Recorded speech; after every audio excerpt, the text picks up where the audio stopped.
The Holy Gospel of our Lord Jesus Christ according to Matthew.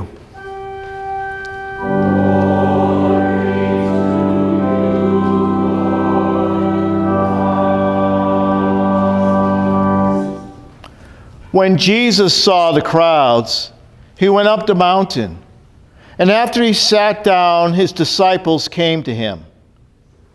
Then he began to speak and taught them, saying, "Blessed are the poor in spirit, for theirs is the kingdom of heaven. Blessed are those who mourn, for they will be comforted. Blessed are the meek, for they will inherit the earth. Blessed are those who hunger and thirst for righteousness, for they will be filled. Blessed are the merciful, for they will receive mercy. Blessed are the pure in heart, for they will see God. Blessed are the peacemakers, for they will be called children of God. Blessed are those who are persecuted for righteousness' sake, for theirs is the kingdom of heaven. Blessed are you when people revile you and persecute you and utter all kinds of evil against you falsely on my account. Rejoice and be glad, for your reward is great in heaven. For in the same way they persecuted the prophets who were before you."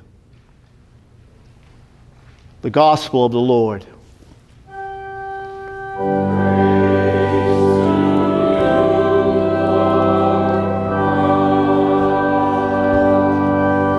Please be seated.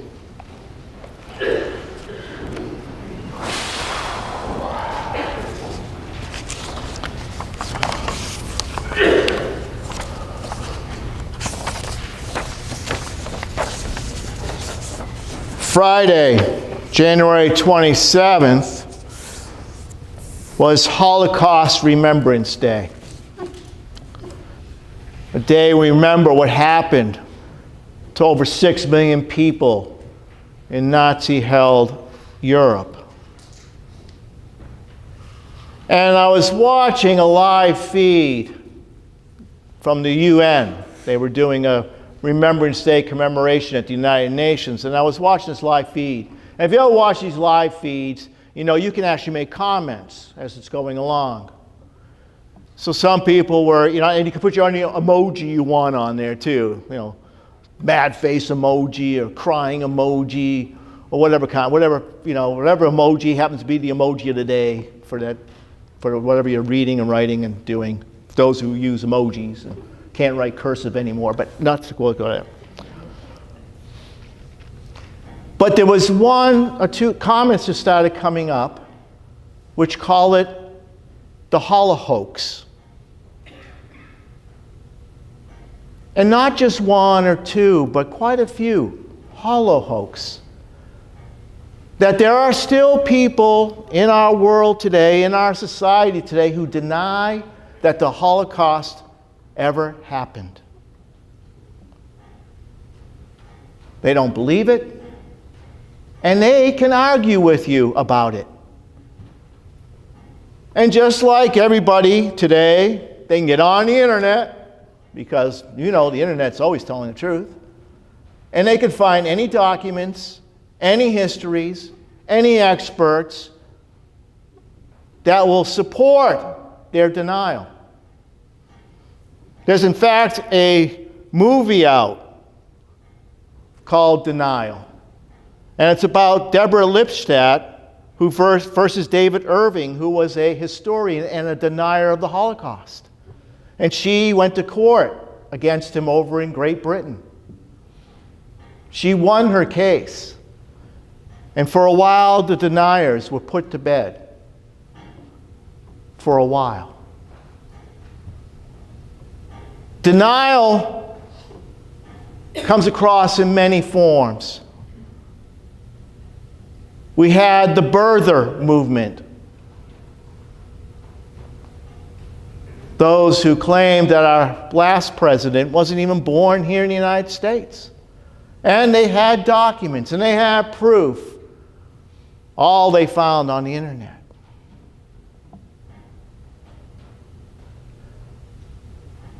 And there are deniers, even amongst ourselves, about what is going on in our world today, in our country today, about what we see, about what we hear, and what is going on. There is a lot of fear right now.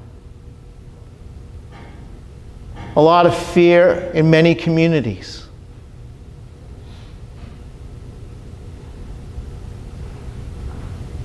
We are being challenged as Christians to remember whose narrative we are to carry forth into the world.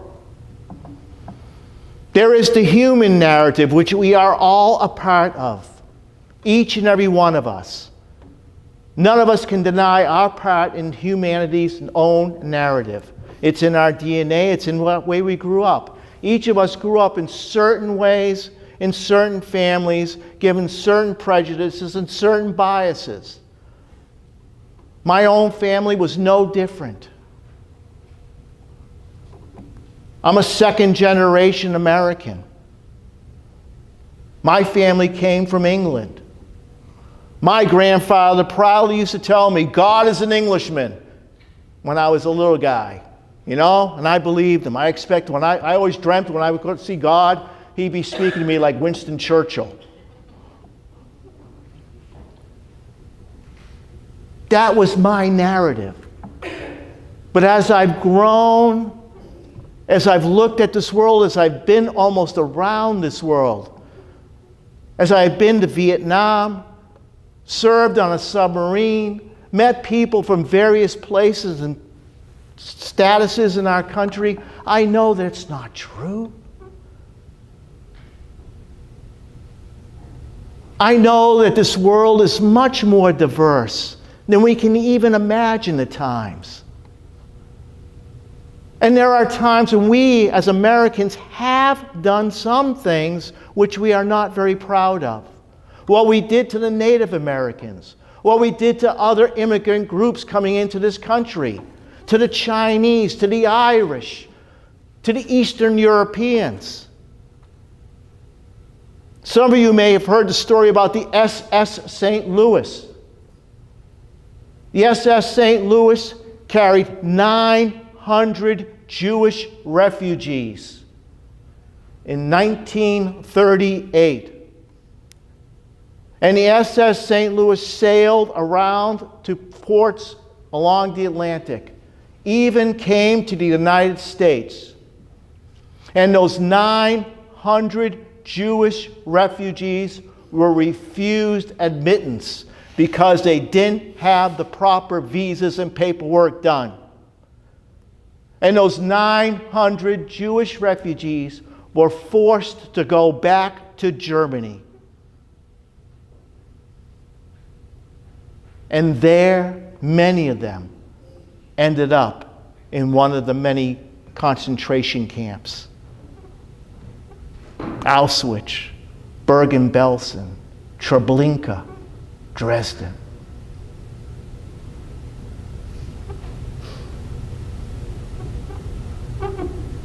Our narrative is not the human narrative. As Christians, our narrative is God's narrative. God's work in the world. And we know that God's narrative is not our narrative. God's narrative is not Democrat or Republican or libertarian. God's narrative is not just for the few. It's not just for Christians or Jews or Muslims or Hindus or Buddhists or atheists or agnostics or the spiritual and not religious crowd. Jesus comes to us with God's narrative. It's a narrative that turns this world upside down. A world where the last are first and the first are last. That in losing one's life, they gain life. That those on the margins, the poor, the suffering, the sick, and the maimed are the ones who will enter the kingdom of heaven first.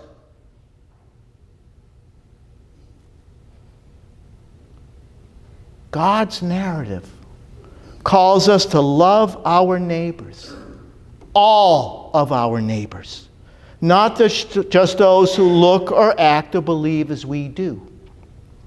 God's narrative puts us at odds with the world as it is, just as Jesus was at odds with the world he lived in and preached to. We hear it in today's readings. We hear it from Micah, who writes, "He has told you, O mortal, what is good, and what does the Lord require of you but to do justice, and to love kindness, and to walk humbly with your God." It's not an easy thing to do. It's not easy for me. It's not easy for any of us to put away the narratives we have grown up with and to hear what God is saying to us in this very day and this very time. Shutting people out is not an answer. And just because it used to be that way does not make it right today.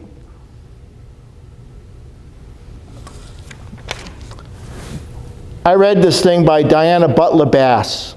And she's the author of Grounded, a couple of books on the Christian faith today and how we struggle trying to regain our faith.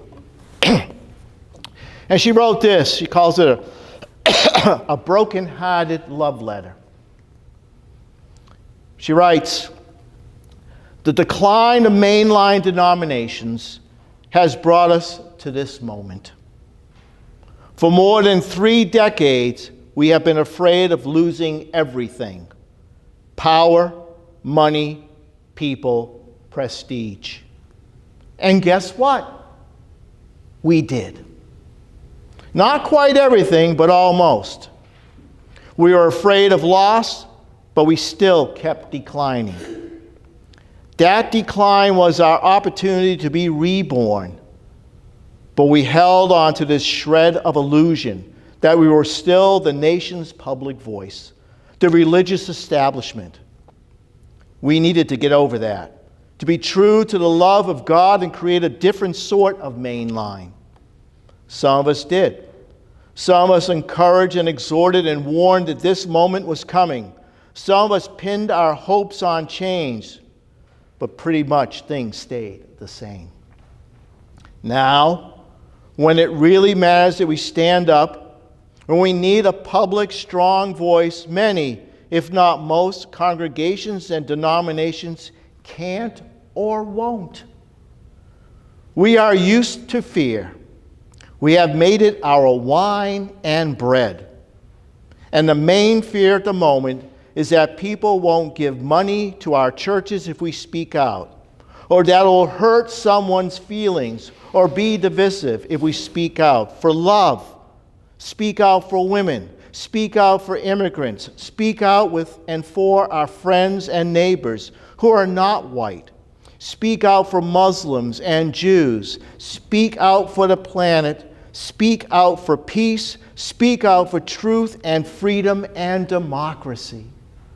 Fear is our wine and bread in this age. And God's narrative is of peace and love.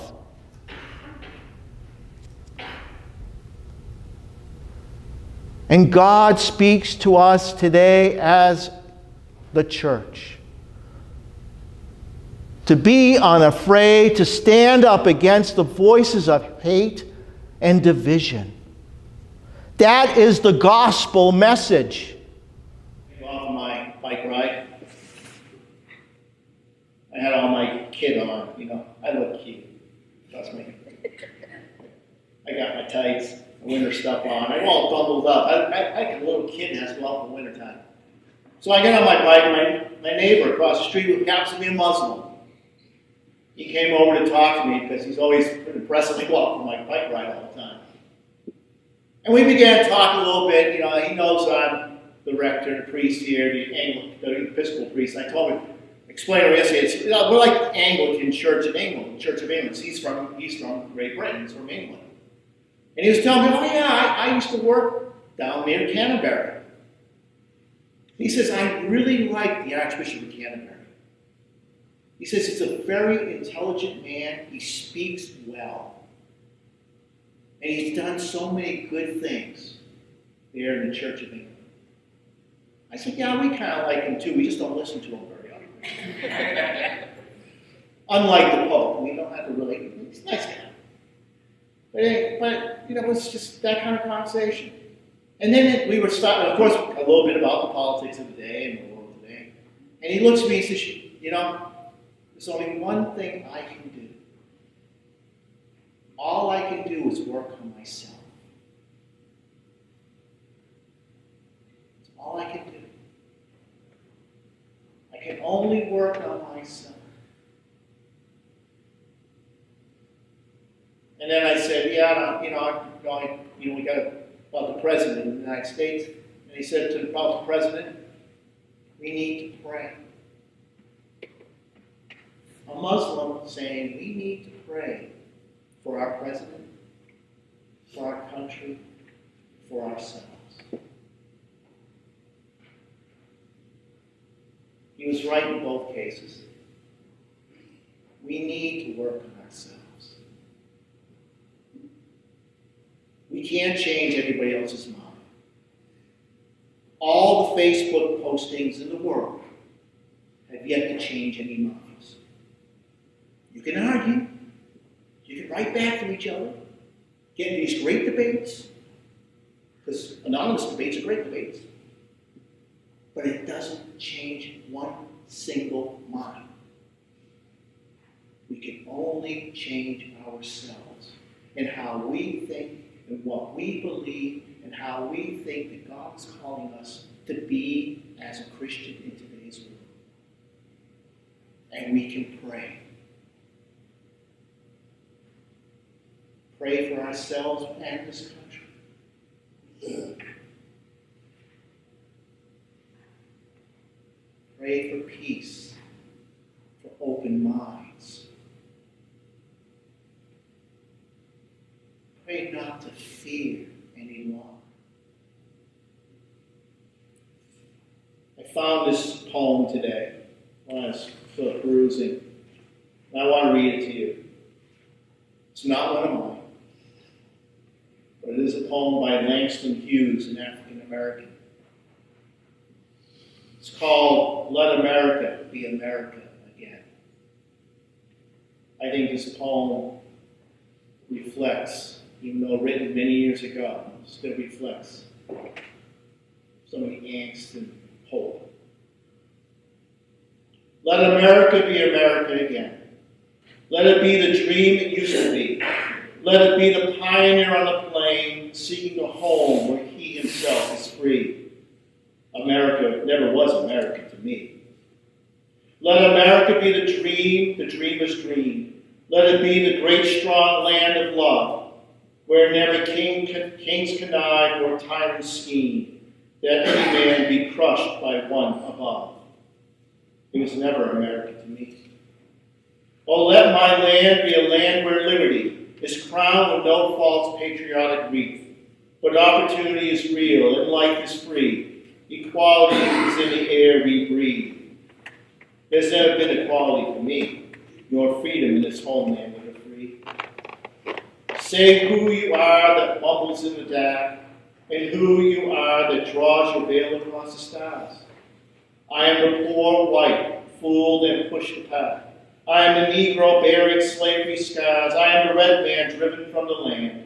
I am the immigrant clutching the hope I seek, and finding only the same old stupid plan of dog-eat-dog with mighty crush the weak. I am the young man full of strength and hope, tangled in the ancient endless chain of profit, power, gain, of grab the land, of grab the gold, of grab the wage of satisfying need, of work the men, or of take the pay, of owing everything to one's own greed. I am the farmer, bondsman to the soil. I am the worker sold to the machine. I am the Negro, servant to you all. I am the people, humble, hungry, mean. Hungry yet today, despite the dream. Beaten yet today, O pioneers. I am the man who never got ahead, the poorest bartered through the years. Yes, I'm the one who dreamt our basic dream in the old world while still a serf of kings, who dreamt a dream so strong, so brave, so true, that even yet its mighty daring sings. In every brick and stone, in every furrow turn, that's made America the land it has become. Oh, I'm the man who sailed those early seas in search of what I meant to be my home. For I'm the one who left Ireland's shores, and Poland's plain, and England's grassy lea, and torn from black America's strand I came to build a homeland of the free. The free? Who said the free? Not me. Surely not me. The millions on relief today, the millions shot down when we strike, the millions who have nothing for our pay, for all the dreams we've dreamed, and all the songs we've sung, and all the hopes we've held, and all the flags we've hung. The millions who have nothing for our pay, except a dream that's almost dead today. Oh, let America be America again, the land that never has been yet, and yet must be, the land where every man is free. The land that's mine, the poor man's, Indians, Negroes, me, who made America, whose sweat and blood, whose faith and pain, whose hand at the foundry, whose plow in the rain, must bring back our mighty dream again. Sure, call me any ugly name you choose. The steel of freedom does not stain from those who live like leeches on the people's lives. We must take back our land again, America. Oh yes, I say it plain. America was never America to me, and yet I swear this oath, America will be. The rack and ruin of our gangster death, the rake and rot of graft and stealth and lies. We the people must redeem the land, the mines, the plants, the rivers, the mountains and the endless plain. All the stretch of these great green states, and make America again. Make America again.